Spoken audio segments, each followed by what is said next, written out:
करें। उद्देश्य ठीक हो जाएगा तो मन लग जाएगा। उद्देश्य हमारा गलत है, अभी पढ़ाई उद्देश्य नहीं है। अगर ठीक से उद्देश्य बन जाए पढ़ाई का तो कैसी बात करते हो। उद्देश्य में बहुत बड़ी ताकत होती है।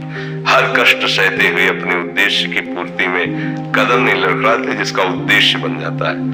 उद्देश्य बन जाए तो ब्रह्मचारी हो, उद्देश्य ठीक हो, एक बार पढ़ लोगे, 1000 वर्ष अगर जीवित रहे कभी भी पूछ लो बात आ जाएगी उसके दिमाग में।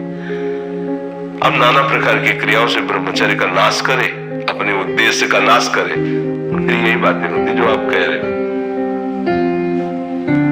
कक्षा 9 पढ़े, व्याकरण नहीं पढ़े, शास्त्री नहीं पढ़े, कहीं दूसरी जगह ऐसे नहीं गए कि बैठ के सत्संग सुन के और सीख के बोल रहे, तो भगवद आश्रित हो जाओ सब। अब आप खुद समझे ना हमारी बात को, आप खुद अपना नाश कर रहे हैं।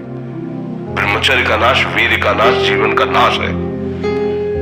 ब्रह्मचर्य अगर सही है, आपने किसी तरह इधर उधर तो ये प्रश्न ही नहीं रहेगा। जिधर दृष्टि डालोगे उधर जय होती चली जाएगी। आजकल के बच्चे नौजवान इसको मनोरंजन समझते हैं और उनको सलाह भी ऐसी मिलती है कि हम जैसे बोल रहे हैं ब्रह्मचर्य के लिए, तो डॉक्टर और आपको जो इधर सांसारिक प्रोत्साहन देने वाले हैं वो आपको सलाह देंगे। हमें तो अंग्रेजी का शब्द नहीं याद है, फ्रस्ट्रेशन।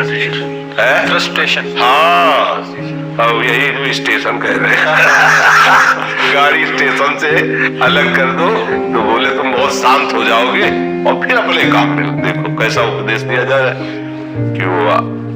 तो ये जो कमियां है ना, ये कोई भूत नहीं है जैसे लोग कहते हैं ना, पता नहीं कौन ऐसा, कुछ नहीं, गंदी आदतें, इन पर संयम लाओ। आप समझ स्वीकार करते हो हमारी बात कि इसमें आपको संशय है?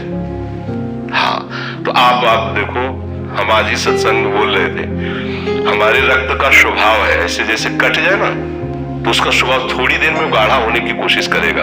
यदि कहीं फ्लो वाली नस कट गई तब तो आपको वहां डॉक्टरी की जरूरत है।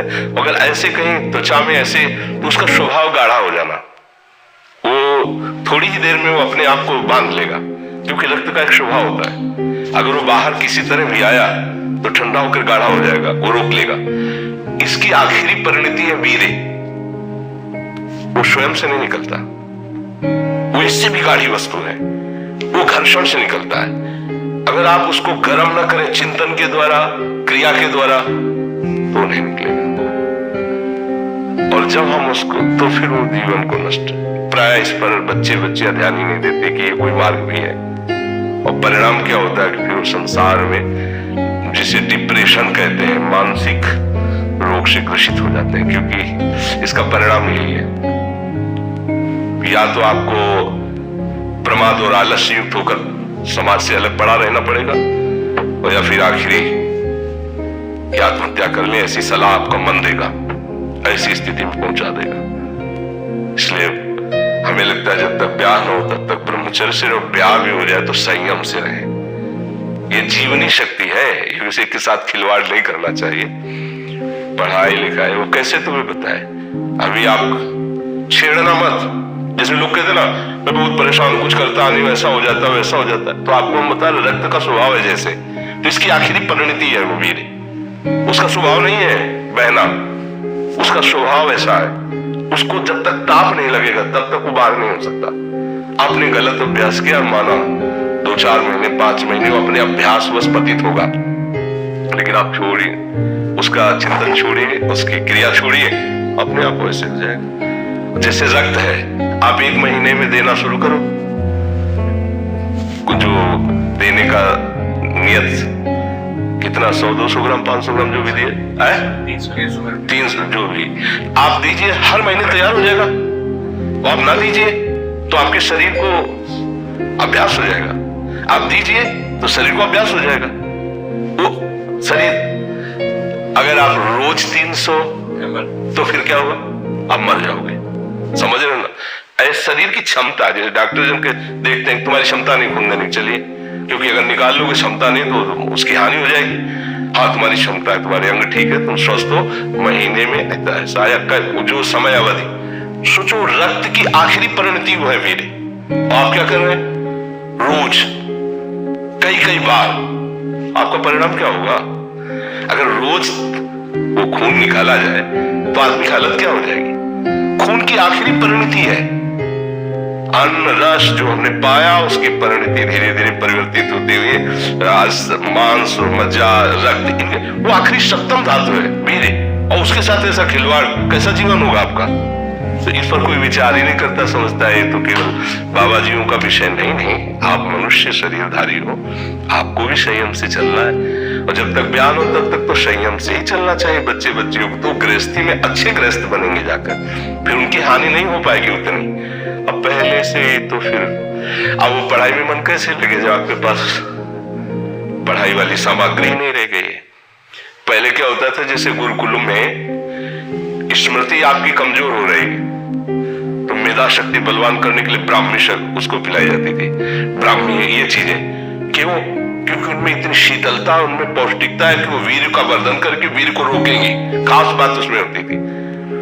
अब हम इस बात को ना समझ करके फ्रेंड बनाते हैं और वो विनाश का खेल खेलते हैं जो हमारी सारी सांसारिक और पारमार्थिक दोनों उन्नति का नाश कर देता है। अब उस प्रश्न का क्या उत्तर? अब उसके लिए क्या सलाह? आप सही ढंग से रहो, अच्छा खाओ पियो, थोड़ा व्यायाम करो, सबके प्रति पवित्र भाव, अभी आप आनंद में आने लगोगे। और जैसी आदतें आजकल हो रही, आनंद वाली तो है नहीं, तो पतन वाली ही है। चार दोस्त मिलते हैं, मदिरा पान करते हैं, गांजा और क्या ड्रग्स। अब बताओ क्या होगा? आप इतना विष डाल रहे हो अपने अंदर, इसलिए विषैली चीजें डाल रहे हो, ऐसी गंदी आदतें डाल रहे हो, आपका जीवन क्या होगा? कैसा खिलवाड़ किया जा रहा है मनुष्य शरीर से, जबकि ये देव दुर्लभ देही है भगवत प्राप्ति। इसके साथ कैसा? तो बच्चों को न तो सत्संग मिल रहा है, न शास्त्र स्वाध्याय मिल रहा है, ऐसा ही संग मिल रहा है जो पतन का कारण क्या हो रहा है। अच्छा, बहुत पढ़े लिखे हो और शराब पी के नाली के कीड़े की तरह पड़े हो, माता पिता का अपमान कर रहे हो, मनमानी बेविचार कर रहे हो, पढ़ाई लिखाई क्या हुआ? पढ़ा लिखा दे भाई। विद्या तो वही जो विनय, पवित्रता, शालीनता, सभ्यता, नम्रता, ये तो सद्गुण विद्या में आज की रह नहीं रहे। पढ़े लिखे माता पिता को ऐसे डांट देते जैसे कोई नौकर से बात करता है। हम स्वतंत्र हैं। अरे विषयों के गुलाम तो कब स्वतंत्र हो गया? स्वतंत्र तो परमहंस जन होते हैं जिन्होंने इंद्रियों को अब जीत लिया और भगवद आनंद में मस्त हो, वो स्वतंत्र है। इंद्रियों के गुलाम तुम स्वतंत्र हो? जो विषय जब चाहता तुम्हें गिरा, तुम स्वतंत्र हो? माता पिता, गुरु, शास्त्र, इनकी परतंत्रता स्वीकार करने वाला ही स्वतंत्र होता है। ये मनमानी आचरण जो आजकल समाज में विस्तृत हो रहे हैं ना, ये पतन, अशांति और पाप का कारण बनते हैं, जो बहुत हानिकारक है। तो बच्चा सावधानी से रहो, जो बचा है उसको संभाल लो। जीवन जब से ज्ञान हो जाए तब से अपने को संभाल ले। भाई पूर्व में गलती हो गई, आगे सुधार लेते हैं।